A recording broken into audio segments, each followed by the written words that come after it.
কুর্তি ফুর্তি পরে একদম ভালো করে রেডি হয়ে নিয়েছিলাম, যাব হলো কোচবিহার। ফ্রেন্ডস আর ফ্যামিলি না, কাজিনের এই একটা ছোট্ট একটা ট্রে বলতে পারো। এই আমার একটা ফ্রেন্ড, ও বানিয়ে এনেছিল হচ্ছে রেড সস পাস্তা, একদম ইন্ডিয়ান তড়কাওয়ালা পাস্তা যেরকম হয় না, একদম সেরকম করে বানিয়ে এনেছিল, ঝাল ঝাল করে, ভাল লাগছিল খেতে। তারপর এই শুরু হলো ছেলেদের কীর্তিকাণ্ড, লাইক ফ্রেন্ডসরা একসঙ্গে গেলে যা হয় আর কি। তারপর আবার খিদে পেয়ে গেছিলো, নামলাম হচ্ছে এই পাঞ্জাবি হরিয়ানা ধাবাতে। আর আমরা অর্ডার করেছিলাম হচ্ছে লস্যি, রুটি, পনির মশালা, তারপর ওইগুলোর সঙ্গেই দিয়েছিল হচ্ছে আচার আর স্যালাড, এগুলো তো থাকেই।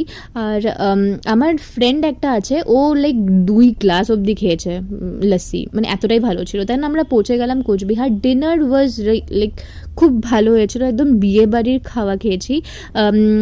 পনির, শাহি পনির, তারপর কাঁঠাল তরকারি, ডাল, ভাজা, মিষ্টি, চাটনি, এসব